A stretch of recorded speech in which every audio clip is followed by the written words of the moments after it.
Good morning friends.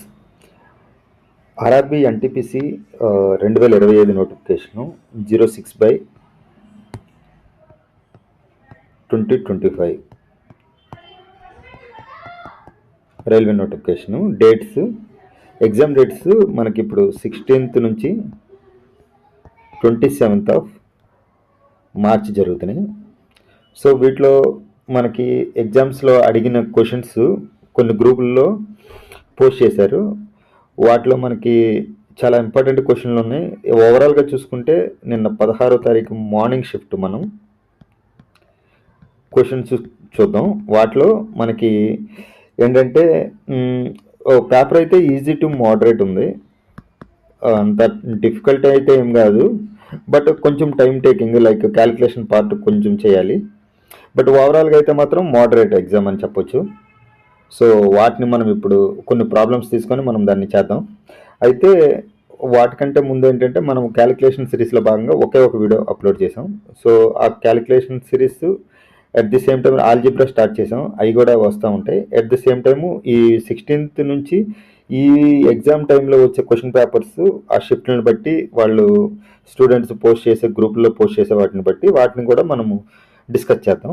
అయితే ఇప్పుడు ప్రస్తుతానికి వాళ్ళు చేసిన ఎగ్జామ్స్లోంచి వచ్చిన క్వశ్చన్స్, అంటే వాళ్ళు పోస్ట్ చేసిన ఎగ్జామ్స్లోంచి వచ్చిన క్వశ్చన్ని మనం డైరెక్ట్గా వాటిని సాల్వ్ చేయడానికి ప్రయత్నం చేద్దాం. అయితే ఇది మనకేంటంటే 16th morning first shift questions మనం ఇప్పుడు చేద్దాం. ఓకేనా? First question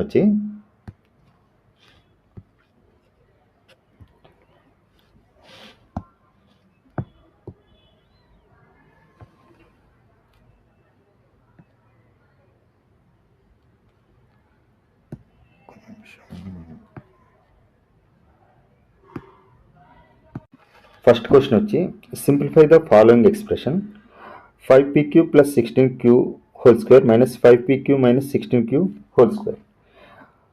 Answers 320pq square, 160p square q square, 320p square q, 160pq square. Okay, మనము ఆల్రెడీ ఇంతకు ముందు మనం ఏం చేసామంటే ఈ ప్రాబ్లమ్ని ఆల్జిబ్రా ఎక్స్ప్రెషన్స్లో మనం ఒక ఫార్ములా చెప్పుకున్నాం. ఏంటంటే చాలా simple, a plus b whole square plus a minus b whole square is equal to, మనకేం తెలుసు అంటే 2 into a square plus b square అని తెలుసు.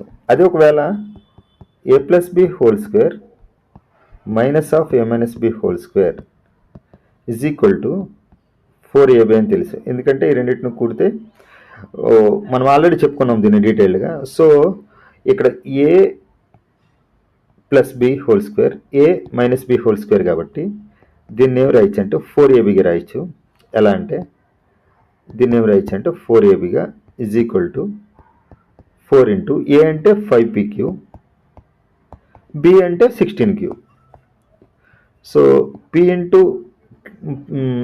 16,580, 16,580, 80, 320. So 320 P Q square. Okay, P Q square. అయితే ఇది ఆన్సర్. ఫస్ట్ది మనకు ఆన్సర్ వచ్చి ఫస్ట్ది. Okay, second question find the median for the data set 9, 6, 8, 11, 16, 22. మనకేం తెలుసు అంటే ఫస్ట్ మీడియన్ అంటే ఏం లేదు, ఫస్ట్ ఉన్న డేటాని మనము అసెండింగ్ ఆర్డర్లో కానీ డిసెండింగ్ ఆర్డర్లో కానీ మనం పెట్టాలి. సపోజ్ దీన్ని అసెండింగ్ ఆర్డర్లో పెట్టామనుకోండి, చిన్న నుంచి పెద్ద వరకు, అంటే అలా 6 వస్తుంది ఫస్ట్, తర్వాత 8, తర్వాత 9, తర్వాత 11, తర్వాత 16, ఇది 22. అసెండింగ్ ఆర్డర్ డిసెండింగ్ ఆర్డర్లో పెట్టిన తర్వాత మనం ఏం చేయాలంటే, ఒకవేళ నెంబర్స్ ఈవెన్లో ఉన్నాయనుకోండి, ఈవెన్లో ఉంటే మనము ఇప్పుడు సపోజ్ 6 నెంబర్లు ఉన్నాయనుకోండి, 6 నెంబర్లని మనము ఏం చేయలేము, అంటే లైక్ అటు ఇటు ఈక్వల్గా కొట్టుకుపోతాయి కాబట్టి +1/2 చేస్తాం. ఓకే, సపోజ్ 6 నెంబర్లు ఉన్నాయనుకోండి, 6 నెంబర్లని మనం ఏం చేస్తామంటే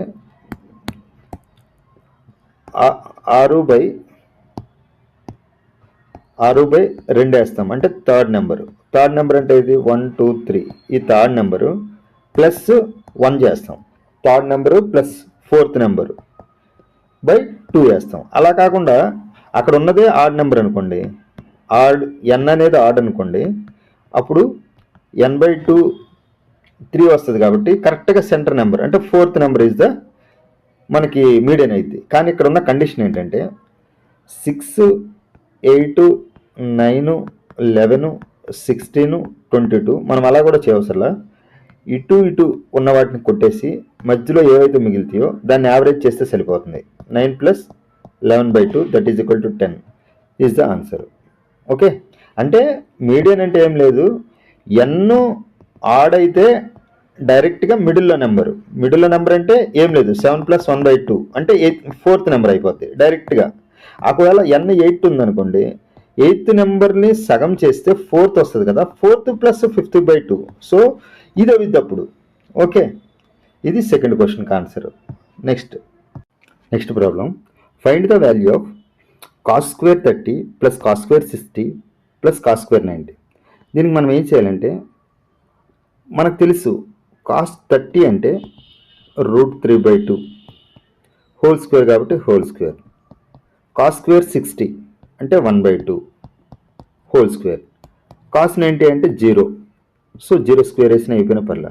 √3/2 హోల్ స్క్వేర్ అంటే 3/2 అంటే √3ని హోల్ స్క్వేర్ చేస్తే 3, 2ని హోల్ స్క్వేర్ చేస్తే +4, 1/4 +0, 3/+1 1/4 అంటే ఎల్సిఎం 4 అయితే న్యూమినేటర్ +4 +0, 4/4 అంటే 1 + 0 something 1. This is the answer. Next problem, the ratio of the some of exterior angles to the sum of interior angles of a regular polygon of n sides is 2:43. What is the measure of an interior angle of the regular polygon? ఈ very easy question. మనకేం తెలుసు అంటే regular polygon అంటే ఏంటంటే, regular polygon అంటే sides equal sides any polygon అంటే రెండు కంటే ఎక్కువగా ఉన్న ఏదైనా ఈక్వల్ సైడ్స్తో ఈక్వల్ యాంగిల్స్తో ఉన్నదాన్ని మనము ఏమంటామంటే రెగ్యులర్ పాలిగన్ అంటాం. రెగ్యులర్ పాలిగన్కి ఫస్ట్ ఇది ఇంటీరియర్ యాంగిల్ అయితే దీనికి ఇది ఎక్స్టీరియర్ యాంగిల్ అయింది. అంటే interior angle is equal to interior angle sum of interior angles of A regular polygon is equal to, మనకు తెలుసు n - 2 × 180. అలా కాకుండా ఒకటే కావాలనుకోండి, సమ్ కాదు, ఒకటే కావాలంటే n - 2 × 180/n. ఓకే, ఒకటి వస్తుంది ఈచ్ యాంగిల్, ఈచ్ అన్న ఒకటే. అలా కాకుండా ఇప్పుడు interior angle plus exterior angle is equal to 180. ఇప్పుడే చూసాము, ఇది ఇలా స్ట్రైట్ చేస్తే ఇది ఇంటీరియర్ లైన్, ఇది ఎక్స్టీరియర్, రెండు interior plus exterior is equal to 180. అలా కాకుండా ఓన్లీ ఎక్స్టీరియర్ కావాలనుకోండి, exterior angles each exterior angle అంటే ఈచ్ ఎక్స్టీరియర్ యాంగిల్ కావాలంటే 360/n. ఓకే, ఎక్స్టీరియర్ యాంగిల్ కావాలంటే. సో ఇప్పుడు ఫైనల్గా interior angle plus exterior angle 180 అయితే ఎక్స్టీరియర్ యాంగిల్ 360/n. ఇప్పుడు నెంబర్ ఆఫ్ డయాగ్నల్స్ దీనికి ఏమవుతాయి అంటే, number of diagonals is equal to n × n - 3/2. ఇవి మీకు మినిమం తెలిసి ఉండాలి, మీకు ఆల్రెడీ తెలుసని నేను ముందుకు వెళ్తున్నా. Some of interior angle of regular polygon is equal to n - 2 × 180 degrees. అదే ఈచ్ యాంగిల్ కావాలంటే ఇదంతా సమ్ కాబట్టి ఒక యాంగిల్ కావాలంటే ఎంతో డివైడ్ చేస్తే సరిపోతుంది. Interior plus exterior is equal to 180, ఇది మీకు తెలుసు. Exterior is equal to 360/n. Number of diagonals n × n - 3/2. మనకేం అడిగాడంటే, ఇక్కడ మనకేమి ఇచ్చాడంటే, ఫస్ట్ ఇంటీరియర్ చూడండి, the sum of interior angles of a regular polygon of n sides is 2:3. First some of exterior angles అంటే ముందు ఎక్స్టీరియర్ యాంగిల్ చెప్పాడు, ఇది exterior angle plus interior angle is equal, exterior angle plus interior angle ratio ఏమి ఇచ్చాడంటే 2:43. Okay, అప్పుడు exterior angle plus interior angle sum ఎంత అవుతుంది ratio చూస్తే ఇది 45. 45 ఎంతకి equal? Exterior angle plus interior angle sum ఎంత అంటే ఇక్కడ ఇక్కడ 180. సో ఇక్కడ 180కి ఈక్వల్ చేస్తే exterior angle plus interior angle 45 180కి సమానం. అప్పుడు ఒకటికి ఎంతకు సమానం అంటే దీంట్లో 4 టైమ్స్ కాబట్టి 4కి సమానం. ఓకే, సో అంటే ఇప్పుడు వాడు ఏమడిగాడు, what is the measure of interior angles? ఇది ఇంటీరియర్ యాంగిల్స్ అంటే 43కి ఎంత అని అడిగాడు. 1కి ఎంత అయితే 43కి ఎంత? 45కి 180 అయినప్పుడు దీంట్లోంచి -2 చేస్తే దీంట్లో గురించి కూడా -2 చేయడమే. ఓకే, -2 ఇంటూ 4 చేస్తే 8 తగ్గిస్తే 172. ఓకే, లేదు 43ని 4 తెచ్చి వేసినా మీకు అదే వస్తుంది. అర్థమైంది. Next problem. The price of each articles of types P, Q are 280, 185, 105 respectively. Yogesh buys articles of each type in the ratio of 4:2:5 and spends 8060. How many articles of type Q he purchased? First ఏం లేదు, మనకు తెలిసి easy problem ఇది, మీకు ముందే తెలుసు. PQR అనేది 3 varieties. ఏంటంటే దీని వెరైటీ 280 రూపీస్, ఇది 185 రూపీస్, ఇది 105 రూపీస్. ఓకే, ఇప్పుడు మనకేం కావాలంటే వాడు ఇచ్చాడు రేషియో కూడా. ఏంటి? ఆర్టికల్స్ ఈచ్ టైప్ ఎంత కొన్నాడంటే యోగేష్ బైస్ ఇదేమో 4, ఇదేమో 2, ఇదేమో 5. ఓకే, ఈ రేషియోలో కొన్నాడు. ఈ ఈ ఈ రేటుతో మనకు టోటల్గా ఎంత కొన్నాడంటే 8060 రూపీస్ పెట్టి కొన్నాడు. అయితే క్యూ ఎంత కావాలి? ఈజీయే. 280 ఇంటూ 4 ఎంత అంటే 1100, 4 20, 800, 432 అంటే 1120. ఓకే, ఇది 2 185 అంటే మీకు తెలుసు 370, 5 105 అంటే 525. ఓకే, ఇక్కడ దాకా మీకు అర్థమైంది. సో ఇప్పుడు ఏమంటున్నాడంటే ఈ మూడిటి యొక్క కాస్ట్ ఎంత ఇచ్చాడంటే 8060కి సమానం. అంటే ఎంత అంటే ఈ మూడింటిని యాడ్ చేస్తే 1100, 300, 1400, 500, 1900. ఇక్కడికి అర్థం కాల. 20 + 70 + 25, 20, 70, 90 + 25 అంటే 115. ఓవరాల్గా ఎంత వచ్చిందంటే 2015. అంటే ఈ యొక్క వాల్యూ మనకి 2015కి సమానం. ఓకే, 8060 అన్న వాల్యూ 8060కి సమానం. సో ఈచ్ ఎంత వస్తుందంటే 8060/2015. మనకి ఎంత కావాలంటే క్యూ కావాలి కాబట్టి క్యూ ఎంత అంటే 2. ఓకే, ఇది దీంట్లో ఎగ్జాక్ట్గా 4 టైమ్స్ పోద్ది. 4 రెళ్ళు 8 వస్తాయి. This is the answer. Okay, ఒక్క నిమిషం. This is the 8 is the answer. Next problem. A man has to cover a distance of 228 kilometers in 8 hours. If he covers 2/3 of the distance in 5/8 of the time, then what should be his speed to cover the remaining distance in the time? Very easy question. Okay, ఏం లేదు క్వశ్చన్లో మనకి last అంటే వాళ్ళు అంటే already 220 ఇక్కడ నుంచి ఇక్కడికి మనకి 228 kilometers వెళ్ళాలి. ఇక్కడ నుంచి ఇక్కడికి 228 kilometers వెళ్ళాలి. ఆల్రెడీ ఎంత కవర్ అయిపోయిందంటే 2/3 అయిపోయింది.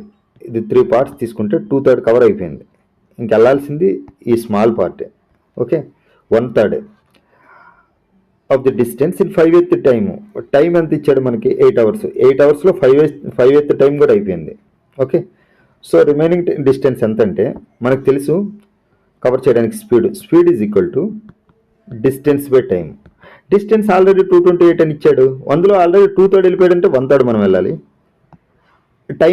టైం ఆల్రెడీ 8 hours ఇచ్చాడు. ఆల్రెడీ దాంట్లో 5 hours అయిపోయింది అంటే 3 hours, 5 parts అయిపోయింది అంటే 3 parts. డిస్టెన్స్ బై టైం అయిపోయింది. దీన్ని క్యాన్సిల్ చేస్తే మనకు ఆన్సర్ వచ్చేస్తుంది. ఏం లేదు, 8 క్యాన్సిల్. ఓకే, ఇప్పుడు మనకి ఎలా అంటే 228/3 అంటే మనకేం తెలుసు? 8 2 8 4 12. ఓకే, 12 3లో పోద్ది. ఓకే, ఈ 3 దీంట్లో ఎన్నిసార్లు పోద్దంటే 7 3 21, 6 3 18. 76/3 అంటే మనకేం తెలుసు అంటే 25, 25 3 75 అని తెలుసు. ఇంకా 10 మిగిలిద్ది. సో పాయింట్ మిగిలితే 3333 వస్తుంది. 25.3333 is the answer. Okay, this is the answer. Next problem. So next problem. A mother is twice as old as her daughter. 10 years ago, she was 3 times as old as she. Okay. What is the present age of the mother?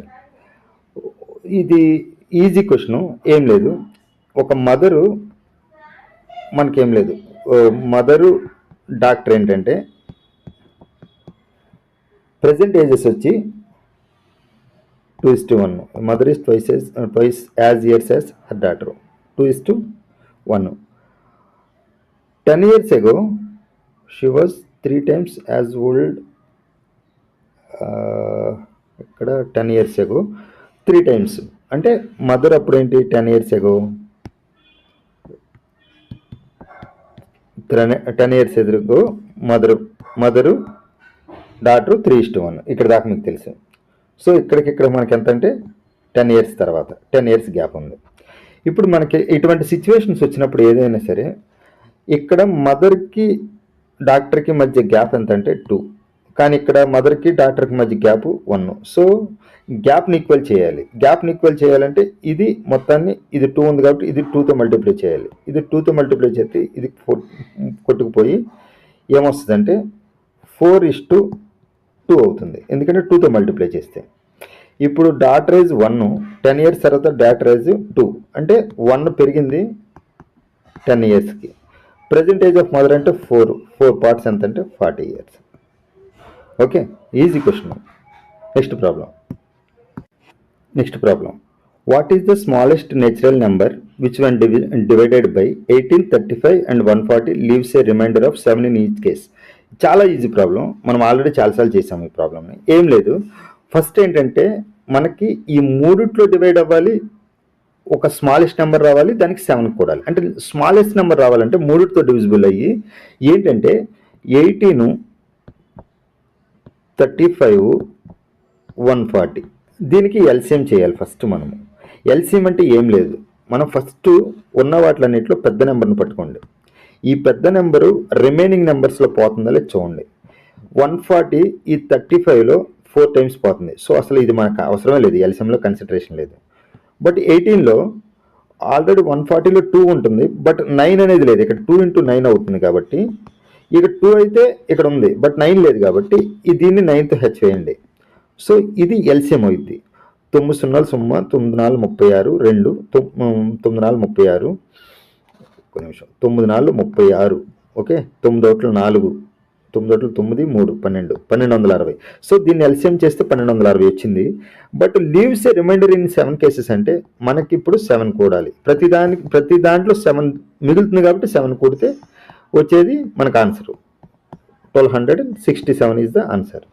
Next problem. A rare book dealer sells a vintage novel to a collector rupees 1440. The collector later auctions it at 25% profit. What price does the final buyer pay at the auction? Easy problem. ఏం లేదు, first మనకి ఒక book dealer vintage నవల్ని collector గారికి ఎంతకు అమ్మాడంటే 1440 రూపాయలకి అమ్మాడు. Okay, 1440కి అమ్మాడు. Okay, ఇప్పుడు ఏమంటున్నాడు, the collector later actions it at 25% profit. అంటే 25% ప్రాఫిట్ అంటే 125 అమ్మినట్టు 100 రూపాయలది. సో ఎంత అయినప్పుడు ఇది 5 ఇది 4 25లో అంటే what price does the final buyer ఎంత కొన్నాడంటే ఇది 5/4తో హెచ్ వేస్తే సరిపోతుంది. సో మనకేం తెలుసు అంటే 4తో హెచ్ వేస్తే 3 4 12 2 మిగిలింది 24 6 4 24. ఓకే, 0 మిగిలింది. 36 5 అంటే మీకు తెలుసు 5 0 5 5 6 30 3 5 3 15 3 అంటే 18. So 1800 is the answer. Next problem. The amount on a some of 6400 at the rate of 15% per annum compounded annually. So in 2 years ఎంత అయితే అన్నాడు. ఇది మీకు తెలిసిన ప్రాబ్లం, చాలా ఈజీ. ఫస్ట్ ఏం లేదు, 6400 కదా, అది ప్రిన్సిపల్ మనకి ఇచ్చిన అమౌంట్.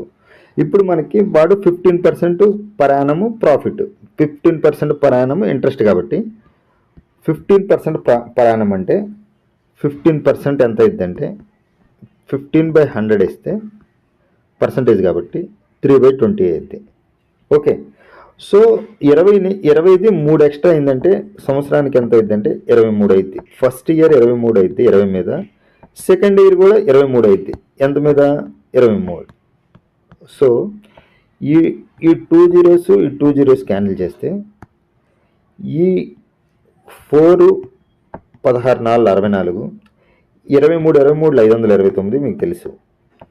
ఓకే, ఇంటూ 16 ఇస్తే 9 6 54 5 ఉంటుంది, 6 12 5 17 1 ఉంటుంది, 5 6 30 31 ఒక 529.